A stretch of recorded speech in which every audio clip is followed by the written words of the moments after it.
आज हम आप लोगों को जो नई आने वाली वैकेंसी है उसके बारे में हिंदी का संधि पढ़ाने जा रहे हैं। तो समझिएगा कि संधियाँ क्या होती हैं, संधि किसे कहते हैं। जब हम छोटे छोटे शब्दों को आपस में जोड़ लेते हैं तो एक संधि का निर्माण करते हैं।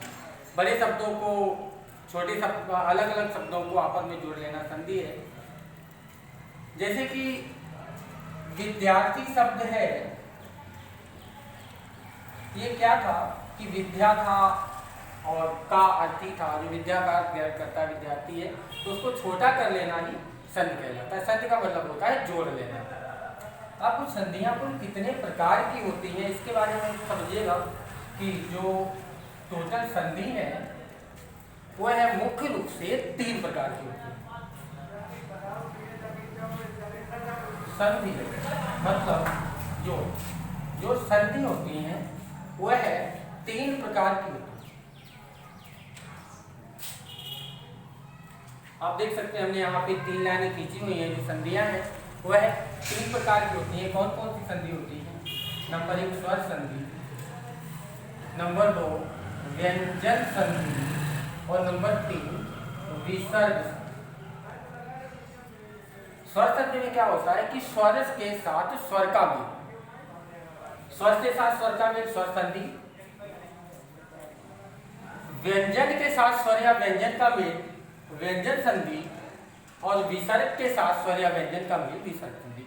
मतलब पहचान ये करते हैं कि आगे जो जिस पहला जो शब्द है और बाद में उसके साथ कौन सा शब्द जुड़ा है उससे पहचान होती है। जैसे स्वर प्लस स्वर, स्वर संधि, यहाँ व्यंजन प्लस स्वर या व्यंजन, और यहाँ पे विसर्ग प्लस स्वर या व्यंजन। तो हमने यहाँ पे देखा कि जो पहला है स्वर स्टार्टिंग में है, व्यंजन स्टार्टिंग में है, विसर्ग स्टार्टिंग में, जो संधि है उसमें वही शब्द शुरुआत में होता है।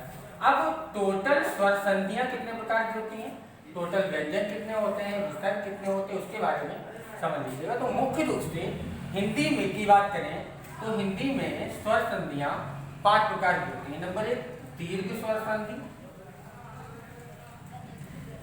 नंबर 2 गुण स्वर संधि,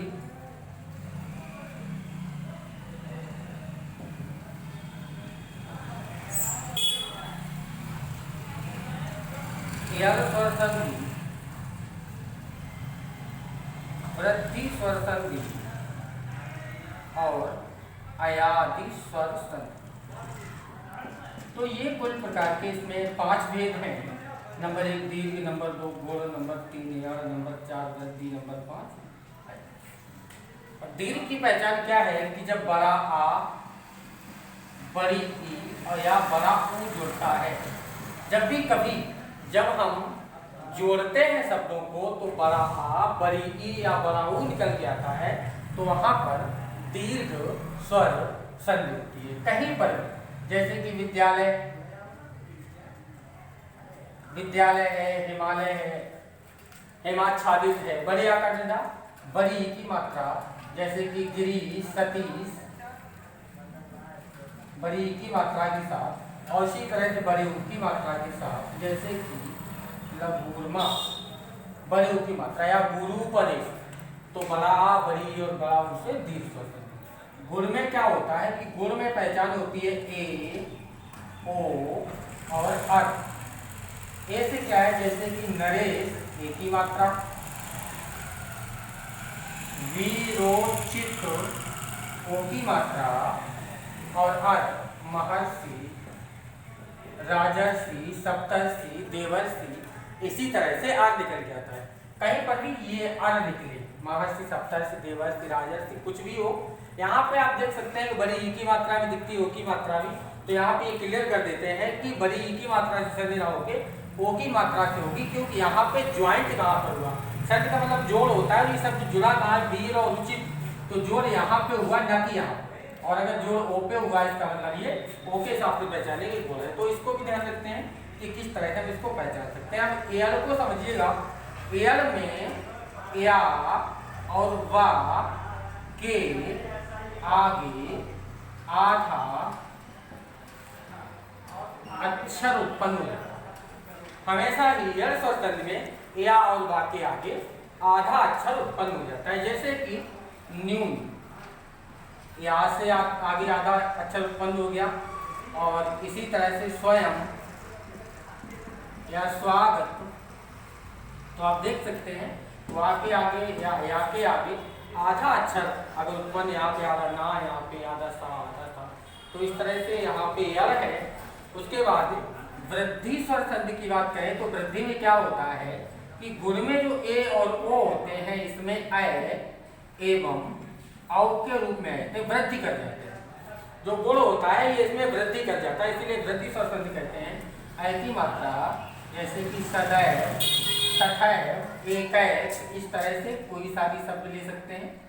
और इसी तरह से राम अवतार, औ की मात्रा से, राम अवतार नहीं होगा, राम अवतार, औ की मात्रा से जो बनेगा वो, और भी कोई आप बना सकते हैं वनौषधि, तो ये आ जाएगा। और अयाज में क्या होता है कि अयाज में या और वा हमेशा 3 अक्षरों में होते हैं, हमेशा 3 अक्षर के बीच में रखे होते हैं। या और वा ही हमेशा 3 अक्षरों के बीच में जब रखे होते हैं तो वहां पे हम कहते हैं कि इसमें अयादि स्वर संधि का प्रयोग किया गया, जैसे कि ना या आया, भवन, पाया, सावन। हालांकि श्रावण होता है, वही हमने इसको तदोर रूप में लिख दिया है। तो इस तरह से आप देख सकते हैं कि यहाँ पे दोबारा से फिर तोला के क्लियर करते हैं। दीर्घ स्वर संधि में बड़ा, बड़ी, बड़ाऊ मात्राओं की पहचान करते हैं। गुण में ए और ओ की मात्रा और साथ में आ जाता है तो यहाँ पे गुण होता है। यल में या और वा की अगर आगे आधा अक्षर आता है तो यल होता है। वृद्धि में ऐ और औ अगर ज्वाइंट में आता है तो वृद्धि होता है।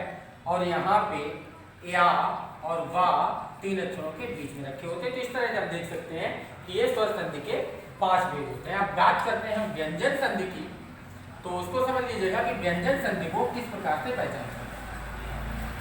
व्यंजन में क्या होता है कि स्वर या व्यंजन के साथ जुड़े होते हैं। आप कैसे पहचानेंगे कि यहाँ पर व्यंजन शब्द था क्योंकि हमें दिखाई नहीं पड़ता।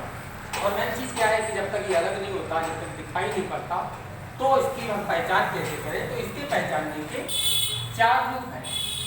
या तो अंग का प्रयोग होगा, जैसे कि संदेश, संग्राम। अंग का प्रयोग जब भी कभी ज्वाइंट पर अंग का प्रयोग होता है तो वहां पर व्यंजन संधि होती है। दूसरा जो रूल होता है वो होता है कि जो आधा अक्षर हो, जो आधा अक्षर आए वही अक्षर पूरा। जो अक्षर आधा हो वही अक्षर पूरा। पहले आधा अक्षर होगा, बाद में पूरा अक्षर होगा। जैसे कि हमने यहाँ पे ले लिया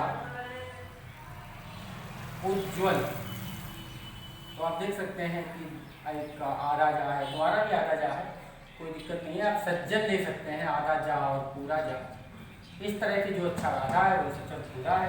तीसरी जो पहचान ही होती है, और भी कोई आप ले सकते हैं यहाँ पे, जैसे उड्डयन है, तटिका है, उड्डयन है, और कोई सा भी ऐसा ले सकते हैं जहाँ पे ज्वाइंट होता है। तीसरी जो इसकी पहचान होती है उसमें ये होता है कि 2 अक्षर आधे होते हैं, 2 आधे अक्षरों का प्रयोग किया जाता है। 2 आधे अक्षर एक साथ आते हैं। अगर एक साथ 2 आधे अक्षर आ जाए तो हम इसमें कहते हैं कि वहां पर व्यंजन संधि है। जैसे कि ज्योत्सना,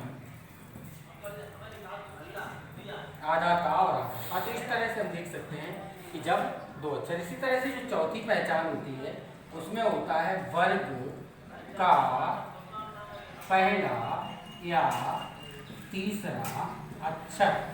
ज्वाइंट पर अगर पहला अक्षर है तो तीसरा अक्षर बन जाता है, तीसरा अक्षर है तो पहला अक्षर बन जाता है। वर्ग में तो वहां पर हम कह सकते हैं कि यहाँ पर भी व्यंजन संधि का प्रयोग किया गया है। जैसे जगदीश, वागीश, ताथा दा, अपने वर्ग का जगत ताथा दा में बदल गया, वर्ग का तीसरा अक्षर है। इसी तरह से गा, काखा गा, वर्ग का तीसरा अक्षर है। का है बाग प्लस इस, का था गा में बदल गया, तो वर्ग का तीसरा अक्षर भी व्यंजन संधि के अंतर्गत आता है। तो इस तरह की हमारी व्यंजन संधि हो जाती है। अब यहाँ पे एक और देख सकते हैं कि यहाँ पे बड़ी एक ही मात्रा का उपयोग किया गया है। तो कोई कहे कि ये दीर्घ स्वर संधि का एग्जाम्पल होता है, तो ये यहाँ पे अब दीर्घ स्वर संधि इसलिए नहीं होगी क्योंकि वर्ग का तीसरा अक्षर यहाँ पे आया है, और वर्ग का तीसरा अक्षर जब ज्वाइंट करता है तो वहां पर व्यंजन संधि कहलाती है। अब बात करते हैं विसर्ग स्वर संधि। कैसे हम पहचानेंगे कि कहीं किसी में विसर्ग संधि का प्रयोग किया गया। विसर्ग संधि कुछ शब्द क्लियर होते हैं कि विसर्ग जिनके साथ रहती है और हमेशा विसर्ग दिखाई नहीं पड़ती, तो ये देखना है कौन कौन से शब्द होते हैं। दू, नी, मन, नम, तप, यस, आवी, धन और प। इन शब्दों के द्वारा अगर कोई शब्द स्टार्टिंग में अगर इन शब्दों का प्रयोग करता है, इनके द्वारा अगर कोई शब्द बनता है तो वह विसर्ग संधि के अंतर्गत आता है। फिर उसमें और कोई भी रूल लागू नहीं होता। जैसे दू से दुख हो जाता है, दुसाहस हो जाता है, दुर्गति हो जाती है, दुष्परिणाम हो जाता है। दू से बनने वाले जितने भी होंगे विसर्ग में होते। नी से बनने वाले निर्धन, निर्विकार। नी से बनने वाले यहाँ पे मनोज, मनोभाव, मनोनुकूल। यहाँ नमस्ते, नमस्कार, तपोवन, तपो, तपस्वी, तपोवन, तपोभूमि। यहाँ पे यशोधरा, यशोदा, यशोगाता। यहाँ आविष्कार, आविर्भाव इत्यादि। यहाँ पे धनोधर और यहाँ पर पयोधि, पयोधर इत्यादि आ जाते हैं। तो ये हो जाती है विसर्ग संधि। विसर्ग संधि को हम पहचान करेंगे इन शब्दों के द्वारा। अगर स्टार्टिंग में ये कोई शब्द लगा हुआ है तो वहाँ पर विसर्ग संधि का प्रयोग किया जाएगा। अब देखते हैं हम यहाँ पे आपको हमेशा ही दो अपवाद के रूप में जो आपके आ गए हैं उनको हम देखते हैं कि दो अपवाद जो अभी दौर में पैदा हुए थे, जो एक को वागीश का पैदा हुआ था उसको हम दोबारा क्लियर कर देते हैं। ये शब्द जो रियल में होता है ये क्या होता है, बा प्लस ईस। अब ये का था, का अपने वर्ग के तीसरे अक्षर में गा में चला गया, और कोई भी वर्ग का तीसरा अक्षर अगर कोई शब्द होता है तीसरे अक्षर में कन्वर्ट हो जाता है वहां पर व्यंजन होती है। इसी तरह तीसरा अगर है तो पहले में कन्वर्ट हो गया, वहां पर भी व्यंजन संधि होती है। तो इसी तरह हमने जगदीश शब्द भी दिया था। जगदीश यहाँ देख सकते हैं ये क्या है कि जगत प्लस ईश। तो ये जगत ता अपने वर्ग का पहला अक्षर है और ता था यहाँ पे दा के रूप में कन्वर्ट हो जाता है, तो ये आपका संधि हो जाता है। आज हमने आपको संधि के बारे में डिटेल से बताया है, संधि की पहचान करना। अब अगले वीडियो में हम संधि विच्छेद करना बताएंगे और साथ में इसका थोड़ा सा जो अपवाद बचा हुआ है उनके बारे में भी बताएंगे कि कैसे हम कोई अपवाद है उसके रूप में हम संधि को पहचान सकते हैं। तो आज के लिए ये वीडियो इतना ही, और बाकी जो वीडियो है वो आपको नेक्स्ट हिंदी का वीडियो कंटिन्यू मिलेगा। ठीक है।